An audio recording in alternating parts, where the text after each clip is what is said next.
अस्सलाम वालेकुम नाज़रीन, प्रोग्राम बिहाइंड द न्यूज़ सां गॾु मां जो मेज़बान मिराज हबीब। सिंध में पयल बरसातुनि खां पोइ थियल नुक़सान जो हिन वक़्त ताईं अज़ालो नाहे थी सघियो, जिते सिंध जी राजधानी कराची में पयल बरसात खां पोइ हिकु सियासत जी डिघी लहर असांखे छायल थींदे नज़र आई। वाज़ तौर ते उन जो जेको सिलसिलो आहे हिन वक़्त ताईं जारी आहे। कुझु अर्सो पहिरियां ई इहो फ़ैसिलो कयो वियो हो ऐं सिंध हुकूमत ऐं वफ़ाक़ी हुकूमत हिकु पेज ते असांखे नज़र आया। वज़ीर आज़म इमरान ख़ान बि दौरो कयो, गवर्नर हाउस में हू आयो, उते वॾे वज़ीर सां गॾु वेही करे इहो आगाह कयो त कराची जे लाइ ट्रांसफॉर्मेशन प्लान जो ऐलान कयो वञे थो ऐं उहो गॾिजी करे सिंध हुकूमत ऐं वफ़ाक़ी हुकूमत ठाहींदा। जंहिंखां पोइ बयानबाज़ी जा सिलसिला शुरू थिया। ॿिन्ही पासनि खां जेके बयान हुआ हिक ॿिए ख़िलाफ़, उहे वाज़ तौर ते असांखे नज़र अचनि पिया। अॼु बि इन सॼे मामले ते गवर्नर हाउस में हिकु अहम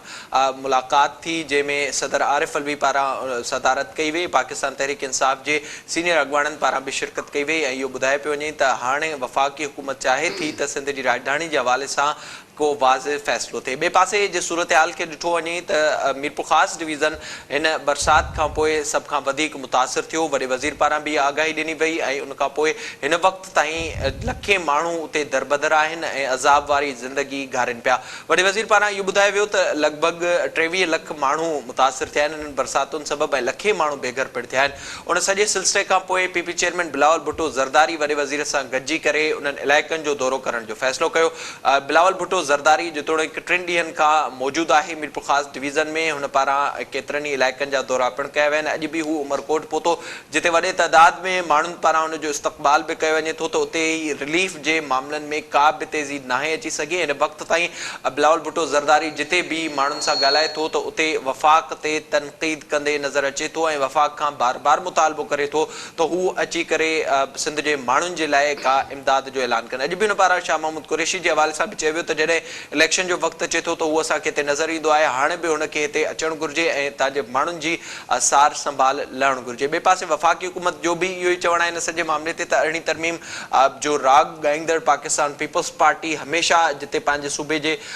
मामलनि ते वफ़ाक़ जी मुदाख़लत बर्दाश्त न कंदो आहे त उते इन बाबति फ़ैसिलो छो न पियो करे कयो वञे। ऐं इहो बि ॿुधायो वियो त छा पाकिस्तान पीपल्स पार्टी जी सिंध हुकूमत जेका 12 सालनि खां सिंध में मौजूदु आहे, छा उनजी एतिरी बि हैसियत न आहे जो जेके माण्हू बेघर थिया आहिनि उन्हनि खे घटि में घटि रहाइश जे लाइ टेंट ॾिना वञनि, खेमा ॾिना वञनि ऐं खाधे पीते समेत ॿियनि शयुनि जो इंतज़ाम कयो वञे। ॿिन्ही मामलनि ते पाण प्रोग्राम में ॻाल्हाईंदासीं। पहिरें समय पाण ज़िक्र कंदासीं पीपल्स पार्टी जे चेयरमैन बिलावल भुट्टो ज़रदारी जे दौरनि जे हवाले सां ऐं जेके तबाहकारियूं थियूं आहिनि, ऐं ॿिए पासे ॿिए पार्ट में पाण ज़िक्र कंदासीं सिंध हुकूमत ऐं वफ़ाक़ में जेका छिकताण आहे हुन हवाले सां। मूंखे स्टूडियो में जॉइन कयो आहे सिंध टीवी न्यूज़ जा director news and current affairs आहिनि शोएब कुरैशी साहब। सर, वॾी महिरबानी, thank you so much program में वक़्तु ॾियण जे लाइ। शोएब साहब, ज़ाहिर आहे असां सूरत हाल ॾिठीसीं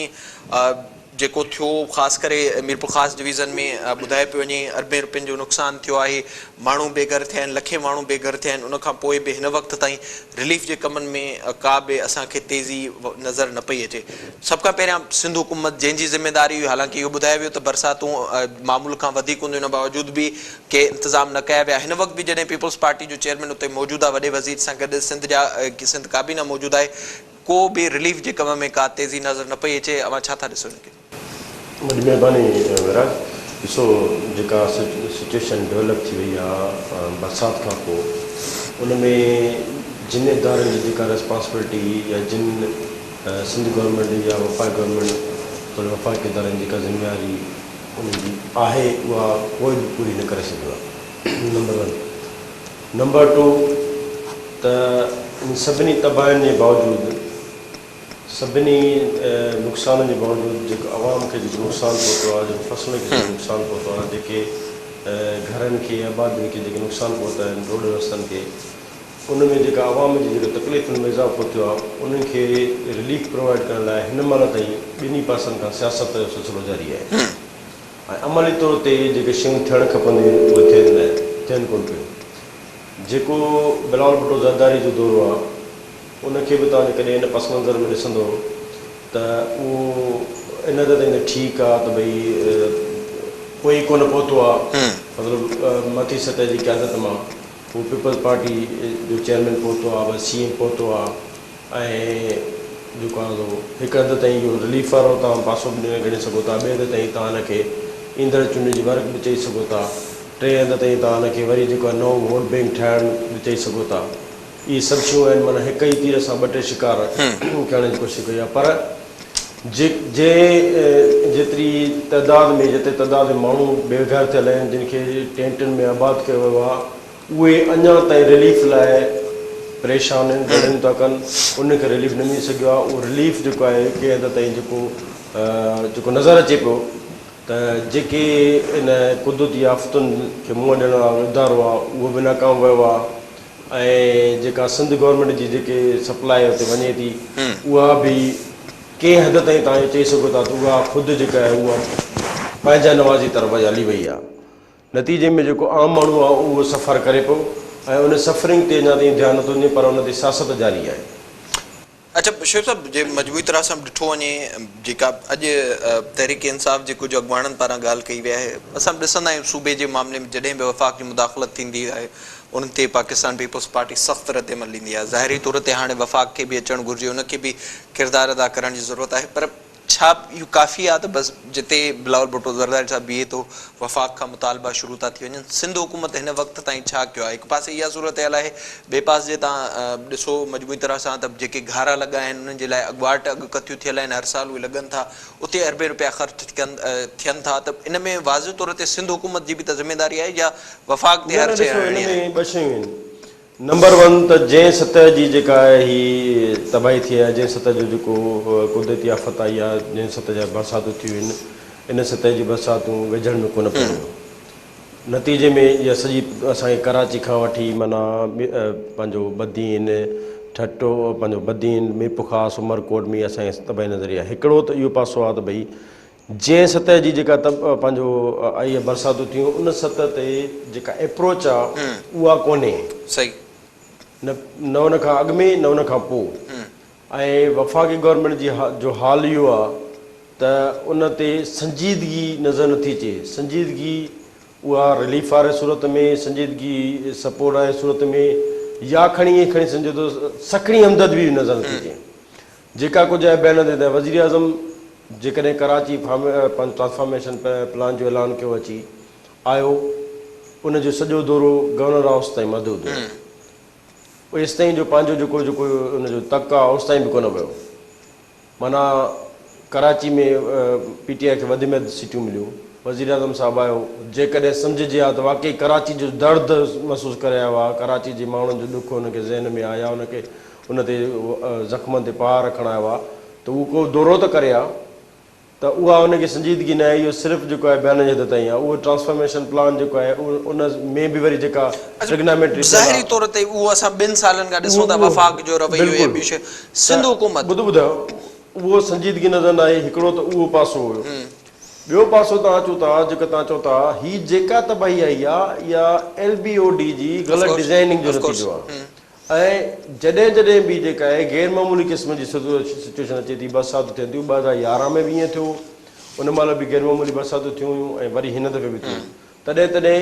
इहे सिमनाला उथलंदा आहिनि, इहा तबाही थींदी आहे। हाणे प्रिकॉशनरी मेयर्स इहे हुजणु खपंदा हुया त भई इहे इन शयुनि खे ज़हन में, इहा जेका सिंध हुकूमत जी कोताही आहे, त जेकॾहिं हीअं थी वञे त पोइ असांखे हीअ प्लान करणु खपे। ऐं उतां फाज़को जेकॾहिं को नालो उथलियो, उन खां पोइ टंडो बागो आयो, पोइ वरी उन अॻिते नए कोट वधियो थियो, त उन इलाइक़नि खे अॻु में ख़ाली कराइणु खपंदो हुयो। उहो ख़ाली करणु खपंदो हो। तव्हांजा जेके बि उन जा जेके बि अहिड़ा इलाइक़ा जिते जिते तव्हां माण्हू घुराए सघो पिया, स्कूल हुया, सरकारी इमारतूं हुयूं, उन में राय उनखे शिफ्ट करे, जेकॾहिं उन बिल सां उन प्लानिंग सां अचनि हा त शायदि इन नमूने सां सफरिंग न थिए आहे जेका हाणे असां फेस कयूं था, मुंहुं था ॾियूं, रड़ियूं था कयूं। नंबर 2 इहो त जेकॾहिं तव्हां जेका बि सपोर्ट ॾियो था उनखे रिलीफ जे सूरत में, उहा सपोर्ट जेका आहे उहा रिलीफ हुजे, उहो बि माना बिना के फ़र्क़ जो हुजणु खपे। उहो सिर्फ़ु ॾेखारे हद ताईं न हुजे। ईअं न हुजे त हिकिड़नि जेको आहे जेके वॾेरा आहिनि, जेके पार्टी सां लॻा पियल आहिनि, उनजी पसंदि जे माण्हुनि खे मिली वञे, पर उनखे जेको पसंदि न हुजे उनखे न मिले। त हिन वक़्तु उहा सूरत हाल थी थिए। हिकिड़ो त माना प्रिकॉशनरी मेयर्स वठी वेंदे अॻु में का हिकमत अमली कोन ठही वई, उन खां पोइ वरी जॾहिं हीअ सफरिंग थी त उन खां पोइ वरी जंहिं नमूने सां उनखे डील कयो आहे, त हिन वक़्तु बि माण्हू जेका आहे उहो रड़ियूं था कनि, मच्छरदानी जे हवाले सां रड़ियूं था कनि, टेंटनि जे हवाले सां रड़ियूं था कनि, ॿियूं सहूलियतुनि जे हवाले सां रड़ियूं था कनि। पर हिते हिकिड़ो फॉल्ट जेको इहो आहे त सिंध गवर्नमेंट त न कयो, ठीकु आहे, सिंध गवर्नमेंट बि कोन कयो, पर वफ़ाक़ी गवर्नमेंट खे जंहिं फुर्तीअ सां अनाउंसमेंट करणु खपंदी उहा फुर्ती बि नज़र थी अचे। माना ॾिठो बि कोन, होॾे निहारनि बि कोन था, ऐं को ऐलान बि कोन था कनि न, ऐं मथां वरी तनक़ीद बिरा तनक़ीद था कनि। पोइ तनक़ीद बिरा तनक़ीद इहो थो थिए त हिकु तरफ़ जेका ऑन ग्राउंड आहे भले उहो रिलीफ न मिलियो हुजे पर मौजूदु आहिनि, अवेलेबिलिटी आहे हुते। हिकु तरफ़ हिकिड़ा माण्हू बीठा आहिनि, सिंध गवर्नमेंट वारा पीपल्स पार्टी वारा बीठा आहिनि, हिकु तरफ़ जेके आहिनि उहे सिर्फ़ु ॻाल्हियूं था कनि। त नतीजे में जेका उहा तनक़ीद आहे उहा जेकॾहिं उन में का जेका आहे उहा जाइज़ शइ बि अची थी वञे त उहा बि हवा में उॾामी थी वञे। तंहिंजे करे ग्राउंड रियलिटी में खे ॾिसण लाइ ज़रूरी आहे त तव्हां जेकॾहिं तनक़ीद था कयो त तव्हां अमली तौर ते पाण बि प्रूव कयो। जेकॾहिं 2010 ॿोॾ आई, 2011 वारी बरसातूं आयूं त पीपल्स पार्टी इहो कयो त पीपल्स पार्टी तमामु वफ़ाक़ी गवर्नमेंट हुई, उन वतन कार्ड जारी कयाऊं, हुते माण्हू खे रिलीफ ॾिनो, त कंहिं न कंहिं नमूने सां कंहिं न कंहिं शेप में हुनखे मदद थी हुई। हिन वक़्तु पीपल्स पार्टी उहो लाइ नथी करे सघे। जेको ज़राअत खे सब्सिडी ॾियण जो मामलो आहे उहो वफ़ाक़ी गवर्नमेंट जेका ऑलरेडी सब्सिडी ॾिनल आहे उहा उनखे वधाइण जी ज़रूरत आहे। जेको कर्ज़नि जो मामलो आहे, ज़रे कर्ज़नि जो मामलो आहे, उहो वफ़ाक़ी गवर्नमेंट जे हुन में थो अचे। त काफ़ी शयूं अहिड़ियूं आहिनि जेके तव्हां सिंध गवर्नमेंट खे भले ॾोही ॾियो, पर काफ़ी शयूं आहिनि जेके वफ़ाक़ जे ज़रिए थियूं थियनि, पर वफ़ाक़ जी जेका आहे उहा संजीदगी न हुजण जे करे उहा उन नमूने सां जेका मदद न पई थी सघे। ज़ाहिर उन ते त को ॿराया आहिनि ई न, वाज़े तौर ते उहो असांखे नज़र अचे थो। पर जे ॾिठो वञे शिव साहिबु, ज़ाहिर अवां बि सॼो ॾींहुं शयुनि खे ॾिसो था, ऑब्ज़र्व कयो था, ऐं बिलावल जा जेके दौरा आहिनि हिकु पासे, ॿिए पासे जेके असांखे नुमाइंदनि वटां शयूं मिलनि थियूं, उतां जी जेके ग्राउंड रियलिटीज़ आहिनि उन्हनि खे अवां बहितर तरीक़े सां ॼाणो था। छा सिंध हुकूमत वटि एतिरा वसीला कोन्हनि जो घटि में घटि उन्हनि माण्हुनि खे जेको वक़्ती तौर ते रिलीफ आहे उहो फ़राहम कजे, पोइ वफ़ाक़ ते तनक़ीद कजे, अॻिते जे लाइ कर्ज़ ॾियो, ज़राअत ॾियो, हर शइ ॾियो, पोइ वफ़ाक़ ते अचिजे। बिल्कुलु सही ॻाल्हि आहे तव्हांजी। त मुंहिंजे ख़्याल में त जेको आहे नेग्लिजेंस जेका हिन वक़्त ताईं जेका नज़र आई आहे उहा आहे त माण्हुनि खे आबाद कीअं कजे, ऐं वरी आबाद थी वञे त उन्हनि खे जेको आहे रिलीफ कहिड़े मद में ॾेई सघिजे थो। जेको तव्हां जोई वारो पासे ॾे, जेको नई गाज वई ऐं जॾहिं हुन सां तबाही थी त उन वक़्तु बि कुझु पिक्चर्स हुयूं वज़ीरनि जूं जेके कुर्सियूं रखी वेठा हुया ऐं मदद कोन पिया कनि। उन महिल बि इहो त भई असां वटि ॿेड़ियूं कोन्हनि, असां वटि हीअ शइ कोन्हे, हेलीकॉप्टर कोन्हे, उन महिल बि इहा शइ थी हुई त तव्हांजा जेके, छाकाणि त पीपल्स पार्टी सॼी सिंध में मौजूदु आहे, उन जा ज़िले सतह ते, तालुके सतह ते जेके आहिनि उहे माण्हू मौजूदु आहिनि, त उन माण्हुनि खे मोबिलाइज़ करे माण्हू मदद करे सघे थो। हिन सूरत में बि इहो थी सघे थो जेको पीपल्स पार्टी जे पासे ॾे या सिंध गवर्नमेंट जे पासे नेग्लिजेंस आहे उहा इहा ई आहे त माण्हुनि खे प्रॉपर नमूने सां आबाद कजे, जेतिरे टाइम बि भले आर्ज़ी शेल्टर ई आहे, ठीकु आहे, आर्ज़ी शेल्टर ई आहे, तव्हां आर्ज़ी शेल्टर जंहिं महिल आबाद कयो था त ओॾी महिल तव्हां न सिर्फ़ु सिंध गवर्नमेंट पर पंहिंजे जेका जेको कारकुन ॾाढो आहे उनखे मोबिलाइज़ कयो, उन मोबिलाइज़ कयो।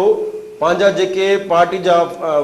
जेके फंड ॾींदड़ माण्हू आहिनि या जेके पार्टी जा जेके सरंदी वारा माण्हू आहिनि, जेके पार्टी में अमीर तरीन माण्हू आहिनि, उन्हनि खे मोबिलाइज़ कयो, उन्हनि खे अॻिते आणियो त जीअं माण्हुनि खे उहो जेके उनजो रिलीफ मिली सघे। इहो थी सघंदो वक़्ती तौर ते जेको आर्ज़ी तौर ते शेल्टर प्रोवाइड करे उनखे सहूलियतूं ॾियणु, उनखे खाधो पीतो खुराक ऐं मच्छरदानियूं ऐं ॿियूं शयूं ॾियणु। पर इन जो मुस्तक़िल हल इहो न आहे। मुस्तक़िल हल इहो अगेन उहो ई थींदो त हिकिड़ो नुक़सान जी जेकी सर्वे थिए त केतिरा घर विया आहिनि, केतिरी जेका एराज़ी वई आहे, केतिरो फसल वियो आहे, उन फसल ते कहिड़ो कहिड़ो जेको आहे सो कंहिंजी केतिरी पोखियल हुई। जीअं कुंडी जे पासे ॾे मिर्चनि जो कैश ख़राबु आहे, सॼो तबाह थी वियो आहे, त उहो जेको आहे काथो लॻाए उनजी मदद कनि, उहो पासो जेको आहे सिंध गवर्नमेंट थी सघे थो। सिंध गवर्नमेंट ईअं करे सघे थी त भई जेकॾहिं तव्हां जेका सोच तव्हां, कराची बि असांजो आहे, कराची बि असांजो आहे, नो डाउट, तव्हां कराची ते बि भले लॻाए छॾियो, ठीकु आहे, तव्हां 100 अरब था ॾियो, 200 अरब था ॾियो, 700 अरब था ॾियो, इहो बि तव्हां लॻायो भले। उनजो बि त हिकिड़ो प्लान आहे त भई हेतिरे पहिरें साल में हेतिरो ॾिबो, ॿिए साल में हेतिरो ॾिबो, हिन साल में सेम प्लान त हेॾे बि खणी अचो न, सेम प्लान हेॾे बि खणी अचो त जेके फसल तबाह थिया आहिनि इन्हनि खे पोइ पाणी निकिरण खां पोइ ज़मीन जी जेका हालत थींदी उन खां पोइ उहा पोखी लाइ थियनि था नथा थियनि, केतिरो उन ते लॻी सघे थो, उन खां पोइ आबादीरनि खे जेको नुक़सानु थियो आहे उनखे तव्हां कीअं उनजो अज़ालो कंदो, कहिड़े नमूने सां उनखे नंढे पैमाने ते कर्ज़ ॾेई सघो था। इहे सभु शयूं थी सघनि थियूं पर अगेन उहा ई ॻाल्हि थी अचे त तव्हांखे उन जी लाइ सिर्फ़ु रड़ियूं करण जी ज़रूरत न आहे, सिर्फ़ु ॻाल्हाइण जी ज़रूरत न आहे, उन लाइ अमली तौरु क़दम खणणा पवंदा। त मां चवंदो हिकिड़ो त वक़्ती उनखे शेल्टर प्रोवाइड करणु, वक़्ती तौर ते रिलीफ ॾे। इन सां गॾोगॾु जेको सर्वे वारो कमु आहे ऐं जेको ॿियूं शयूं सिफ़ारिशूं उहे बि जुड़ायूं वञनि बाक़ाइदे, त जीअं उन जो मुस्तक़िल कोई उनखे रिलीफ मिली सघे। पर इन सां गॾोगॾु जेका ईंदड़ साल जी आहे उहा बि असांखे ज़हन में रखणु खपे त जेकॾहिं फोरकास्ट ईंदड़ साल जेकॾहिं असांजी इहा ई थी रहे ऐं ईंदड़ साल बरसाति इन सतह जूं थियनि थियूं त पोइ असांखे इन सभिनी शयुनि खे कीअं मोड़ ॾियणो पवंदो। उन लाइ जेके पाणीअ जा जेके रस्ता आहिनि, कुदरती लंघ आहिनि, उन्हनि खे बि बहाल करिणो पवंदो त जीअं जेको आहे उहो पाणी जेको आहे न उहो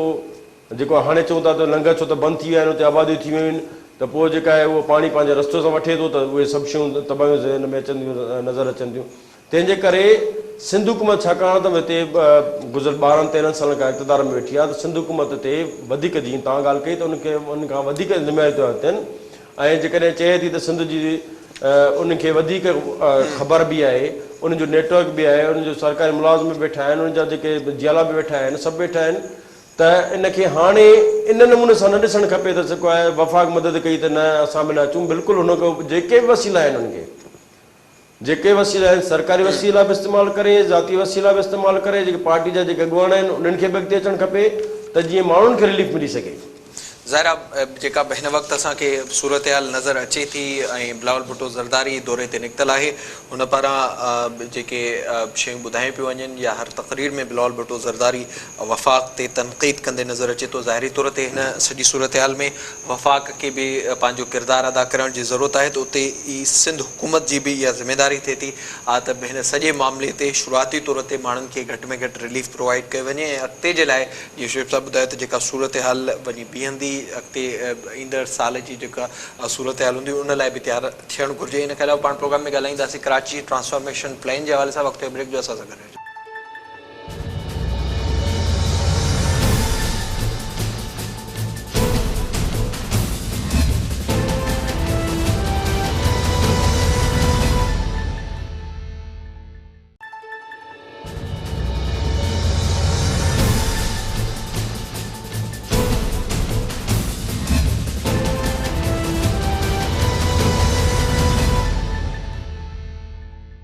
प्रोग्राम में हिकु भेरो ॿीहर भलीकार। प्रोग्राम जे हिन समय पाण ज़िक्र कंदासीं सिंध जी राजधानी कराची में हर साल जी बरसाति खां पोइ थींदड़ सियासत ऐं हुकूमतनि पारां जेका संजीदगी हिन शहर सां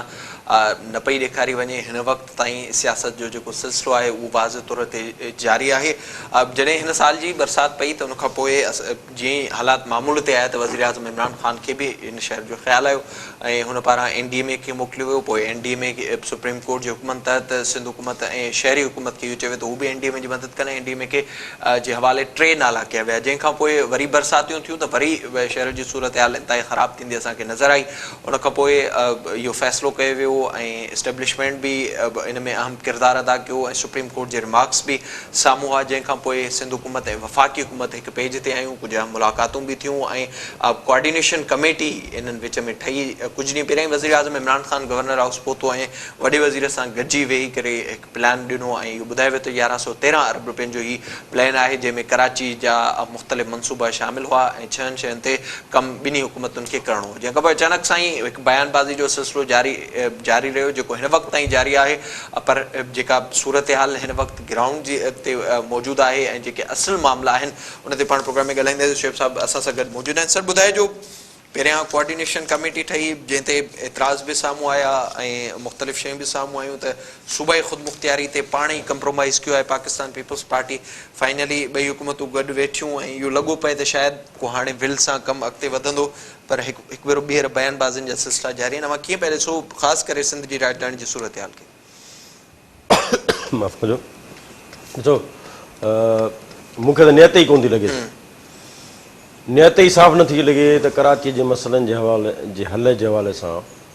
को फेडरल गवर्नमेंट संजीदा आहे। सॼो जेको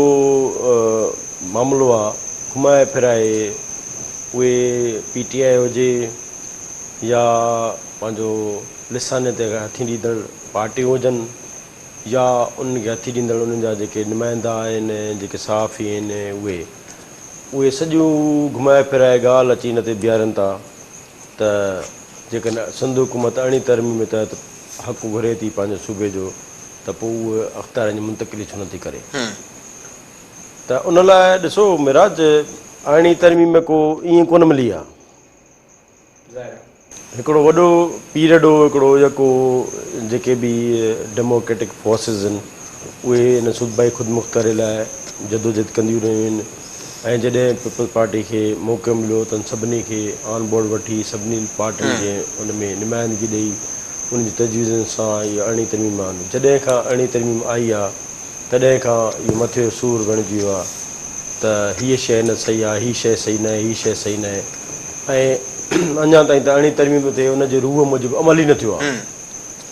त मुख़्तलिफ़ शयूं मुख़्तलिफ़ तजुर्बा, कॾहिं तव्हां सदाती निज़ाम जूं ॻाल्हियूं था ॿुधो, कॾहिं जेको आहे टेक्नोक्रेट्स गवर्नमेंट जूं ॻाल्हियूं था ॿुधो, कॾहिं तव्हां कहिड़ियूं ॻाल्हियूं था ॿुधो, कॾहिं छा मतिलबु त चवण जो मक़सदु इहो आहे त हर तरह सां शयूं पंहिंजे कंट्रोल में वठण जी जेका कोशिशि आहे ऐं हर पासे ॾांहुं जेके तजुर्बा करे मामला पंहिंजे हथ वस हलाइण जी जेका कोशिशि आहे उन जे नतीजे में कराची जो इहो हाल थियो आहे। सही। ऐं अॼु बि उनखे जॾहिं ॻाल्हि कजे थी कराची जी बहितरीअ जी, जॾहिं ॻाल्हि कजे थी कराची खे ठीकु करण जी, जॾहिं ॻाल्हि कजे थी कराची जी खे बहितर करण लाइ फंडनि जी, त उन महिल ॻाल्हि कई थी वञे त पैसा सिंध गवर्नमेंट खाई वेंदी, पैसा इहे खाई वेंदा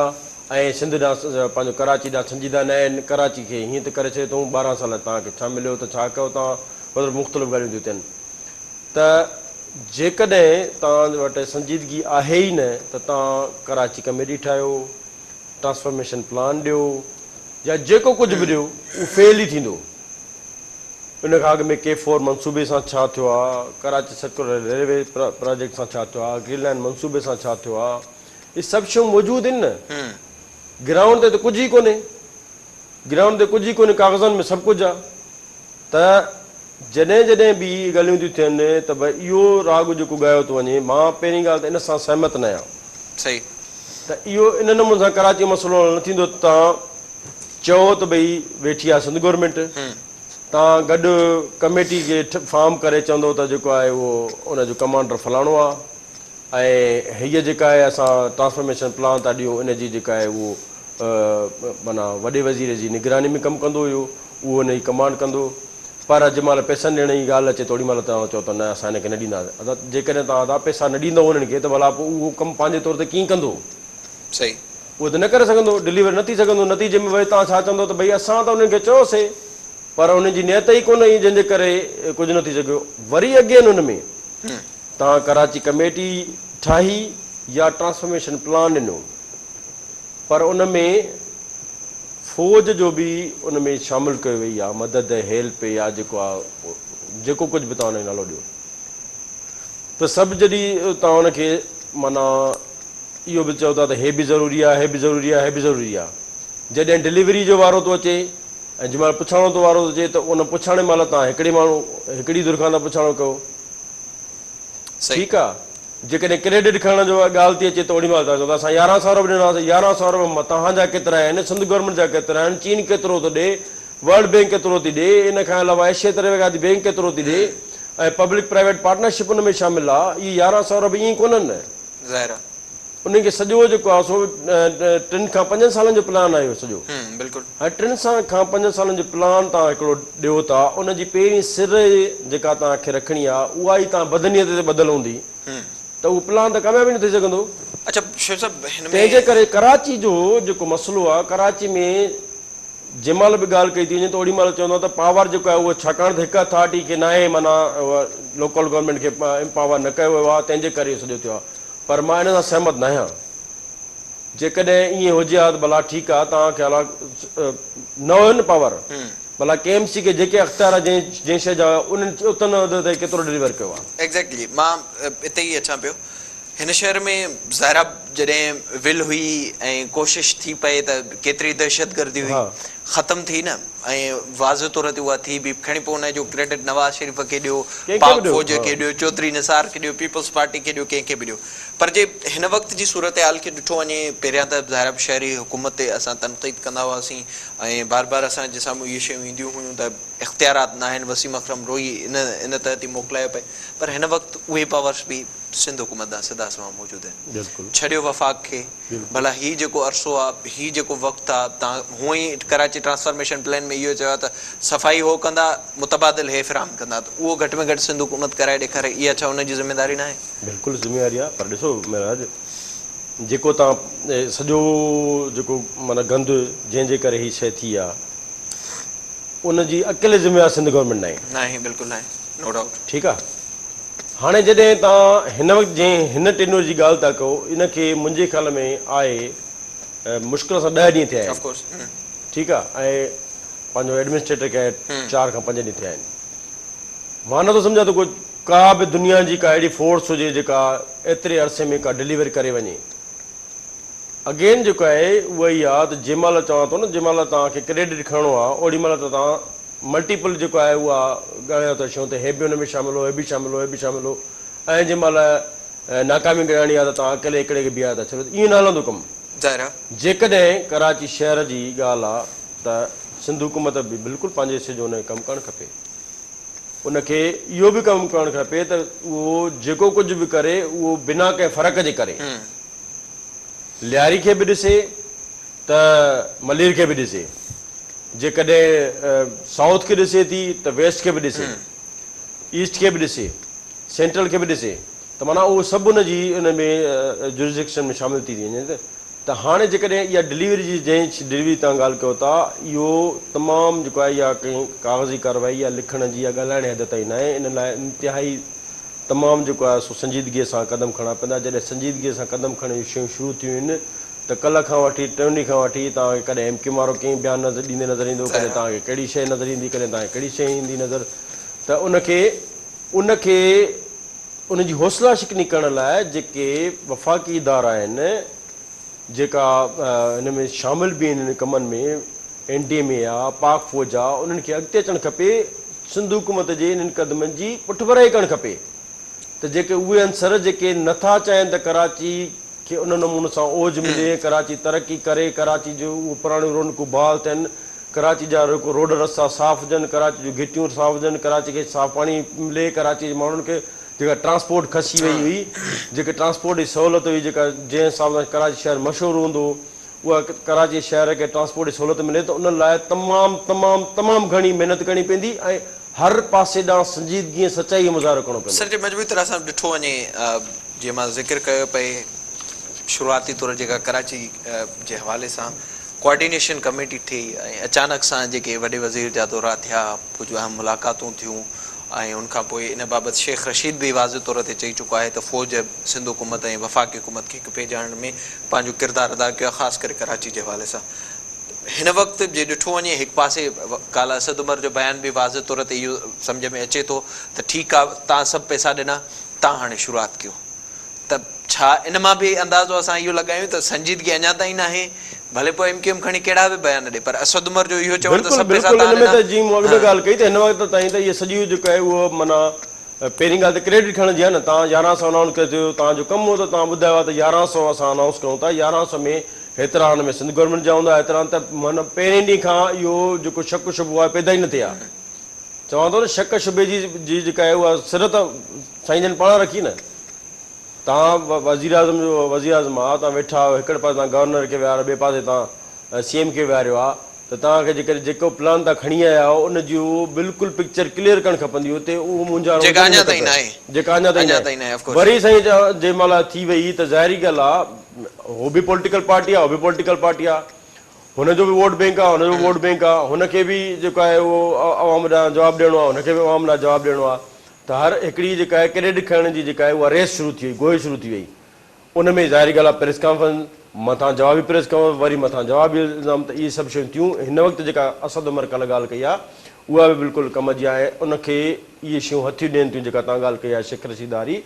उनखे हथियूं ॾियनि थियूं त जेकॾहिं हुन चयो त जेकॾहिं PP ऐं PTI इन इल्ज़ामनि हिन खां दामेबाज़ी हिन खां ॿाहिरि न निकितियूं त PP ऐं PTI खे अवाम जूता हणंदो हा जूता हणंदो हाणे जेकॾहिं इहा शइ आहे त माना हुनखे हिते पाना ॿियुनि जेके हिते कराची में जेके पार्टियूं आहिनि हिनखे MQM खे माइनस करे छॾियो अथई PTA PPS खे माइनस करे छॾियो अथऊं माना हू इहो सम्झंदा त हाणे जवाबदार असां ई आहियूं हालांकि मां नथो सम्झां ईअं भले PTI वफ़ाक़ी पार्टी हुजण करे या वफ़ाक़ में हुकूमत हुजण करे ऐं सिंध में हुकूमत हुअण करे खणी जवाबदार आहिनि, पर जिन खे MQM खे वोट मिलिया आहिनि जिन 4 साल ही उन खां अॻु में त अलॻि बिल्कुलु जेको राज कयो आहे उन्हनि खे तव्हां माना ईअं नथा करे सघो त इहे जवाबदार न आहिनि। उन्हनि खे बि जवाबदार हुजणु खपे, उन्हनि खे बि पंहिंजे हिसे जो जेको कमु जेको उनखे डिलीवर करिणो हो उहो न करे सघिया आहिनि, उन्हनि खे बि जवाबु ॾियणो पवंदो। त जेको इहे ॻाल्हियूं ई थियनि थियूं त उन मां लॻे ईअं थो त बिल्कुलु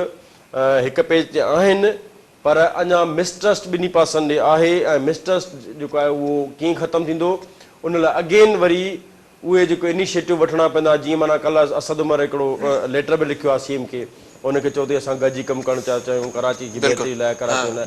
त इहे सभु शयूं या जीअं उन चयो आहे त के फ़ौज जी जेका मौजूदा फिज़िबिलिटी तव्हां तयारु कयो त हाणे माना उन ते केतिरो आहे ख़र्चु आहे, उनजो पंहिंजे पासे खां कहिड़ो स्टार्टअप आहे। त इन हवाले सां जेके असद उमर जीअं संजीदगी सां लेटर लिखियो आहे, जीअं संजीदगी सां ॻाल्हाए थो, इहे संजीदगी अमली तौर ते नज़र अचणु खपे। जेको सिंध हुकूमत जा जेके बुनियादी मुतालबा आहिनि उन्हनि खे एड्रेस करणु खपे। कंहिं सिंध हुकूमत चए थी भई बहिरिया टाउन वारा पैसा ॾियो, तव्हां उन में रिलीज़ में कुझु मदद कयो, भला जेके सिंध हुकूमत जेको पंहिंजो शेयर आहे उहो ॾियो, त ट्रस्ट बिल्ड थींदो आहे। ईअं त जेकॾहिं तव्हां चओ था असांखे गॾु भरणो आहे, हीअ शयूं असांखे करणियूं न कयोसीं त असांखे माण्हू जूता हणंदा, त पोइ उन लाइ तव्हां अकेलो हिकिड़ी बि दुरखनि था न कोटायो न, तव्हां पाण बि अॻिते अचो। उन जेको ट्रस्ट जेको डेवलप करण लाइ अगेन वफ़ाक़ी गवर्नमेंट खे अॻिते अचणो पवंदो। वफ़ाक़ी गवर्नमेंट खे उहे जेके फंडिंग जे हवाले सां जेके प्रॉब्लम्स आहिनि उहे क्लियर करणा पवंदा, त जीअं उहो ट्रस्ट डेवलप थिए त पोइ सिंध हुकूमत पंहिंजे हिसे जो जेकॾहिं कमु नथी करे सघे त उहा बि वाइकी थींदी। आख़िर में शब्द जेके रिसेंटली कुझु डेवलपमेंट्स थियूं आहिनि ऐं ॾिठोसीं असां ख़ासि करे कोऑर्डिनेशन कमेटी खां पोइ सिंध हुकूमत ऐलान कयो क्यामाड़ी खे अलॻि ज़िलो करण जो, वज़ीर आज़म इमरान ख़ान सिंध जी राजधानी आयो, MQM सां मुलाक़ात न थी। वज़ीर आज़म जॾहिं कराची ट्रांसफॉर्मेशन प्लान जो ऐलान करे थो उन में MQM शामिल न आहे। असद उमर समेत जेके बि बयान आहिनि उन में MQM जो को बि हिसो न आहे। छा हाणे हिन शहर मां वाक़ई सभु सम्झी विया आहिनि त हिन शहर मां इन पार्टी जी जान छॾाइणी आहे, या सम्झो था त इहो त तय आहे, इहो त तय आहे। जेको तव्हां ऑपरेशन थियो, ऑपरेशन खां पोइ इहा जेके माना घण घुर आहिनि उहे बि चवनि था, ऐं जेके आइसोलेट थियण वञनि पिया उनखे बि ख़बर पइजी आहे। सही नतीजे में जेको कल्ह जेका पंहिंजी डिस्कस बि थी इंफॉर्मल, जेको बरतानिया में दरख़्वास्त दाख़िल करे थो, उन खां पोइ हीउ जेको आहे सो माना पंहिंजे बानी तरफ़ बि वधीक जेको आहे उनजो लाड़ो थियो आहे, या उनजी हिदायतुनि ते अमल थियणु शुरू थियो आहे। उनजे करे लसाने तारो रंग बि शुरू थियो आहे, उनजे करे वरी सूबे जूं ॻाल्हियूं बि शुरू थियूं आहिनि, ऐं वरी जेको आहे मल्टीपल क़िस्म जूं तव्हां इहो ॾिसो त उन जी सोच जा माण्हू, पोइ उहे सियासी माण्हू हुजनि, उहे दानिशवर हुजनि, उहे जेका आहे उहो सहाफ़ी हुजनि, उहा हिकिड़ी सोच हिकिड़ी वरी गॾु थिए थी। त बिल्कुलु ईअं आहे त कराची मां जेसि ताईं जेको आहे इहो त पुराणो प्लान आहे या पुराणी सोच आहे त जेसि ताईं हिन जो असरु ख़तमु थींदो तेसि ताईं कराची खे उन नमूने सां न ओज मिलंदो, तरक़ी मिलंदी, रिकॉर्ड हूंदो। पर मां इहो थो चवां त इहा खणी ठीकु आहे, उन लाइ तव्हां खणी पंहिंजो वधीक ज़िला ठाहियो या वधीक जेको आहे सीटियूं वधायो, या पर हक़ीक़ी बुनियाद ते शहरनि जी जेका आहे उहा परख करणु बि ज़रूरी आहे। कराची जी जेका आबादी आहे उनखे बि जेका आदमशुमारी में बि एतिरा थिया आहिनि उनखे बि ज़हन में रखो, उनजे हिसाब सां कराची जा जेके वसीला थियनि था उनखे बि ज़हन में रखो। कराची त ईअं न हुजे त माना तव्हां पंहिंजे तौर ते प्लान ठाहे ऐं पोइ वरी जेको आहे उहो कुझु माण्हू जेको आहे उहो पाण खे महरूमीअ जो शिकार महसूसु करे वरी नए सिरे का ॿी शइ कनि। त माना जेकॾहिं जेको कुझु बि करिणो आहे त उनखे ज़मीनी हक़ीक़तुनि खे नज़र में रखी कदम खणणु खपनि। परफॉर्मेंस ज़रिए ॾेखारिणो आहे त कहिड़ी पार्टी हिन शहर में छा थी करे। वॾी महिरबानी मुंहिंजी शुएब साहब प्रोग्राम में वक़्तु ॾियण जे लाइ। मजमूई तरह सां सूरत हाल खे ॾिठो वञे त सिंध जी राजधानी हवा जे हवाले सां जिते माज़ी में गुज़िरियल केतिरे अरसे खां हिकु पार्टी जी हुकूमत रही आहे ऐं उन जी लिसानी पार्टी पारां हिन शहर में न सिर्फ़ु दहशतगर्दी हिन शहर भोगी पर हुन सां गॾोगॾु चाइना कटिंग ज़रिए ज़मीननि ते कब्ज़ा हुजनि या बताखोरी हुजे, उहा शहर बि हिन शहर भोगी आहे। पर जॾहिं विल हुई, जॾहिं चाहियो पए सभिनी त असां ॾिठोसीं त हिन शहर में जिते रोज़ जे बुनियाद ते 10 खां 12 20 माण्हू बि मरंदा हुआ ऐं भत्ताखोरी बि पंहिंजी इंतिहा ते पहुतल हुई, चाइना कटिंग जा सिलसिला बि हुआ, त उन मां बि जान छुटी वई ऐं बज़ाहिर छुटी वई। हिन वक़्तु पुरअमन शहर जे तरफ़ ही शहर अॻिते वधे पियो, त साॻिए वक़्त में वरी जेके ॿिया मसइला आहिनि ख़ासि करे हिन शहर जा, उनखे हल करण जे लाइ अगरि विल हुजे त सभु हिकु पेज ते हुजनि, खणी पोइ उहे क़ौमी इदारा हुजनि, उहे पॉलिटिकल पार्टीज़ हुजनि या उन सां गॾोगॾु सियासी समाज जे माण्हू हुजनि, उहे हिकु पेज ते हुजनि त इहे मसइला बि हल थी सघनि था। नेक्स्ट प्रोग्राम जो वक़्तु पंहिंजी ॿुधाइण ते पहुतो। पंहिंजे मेज़बान मिराज हबीब खे ॾींदा इजाज़त। अल्लाह ने क़बूल।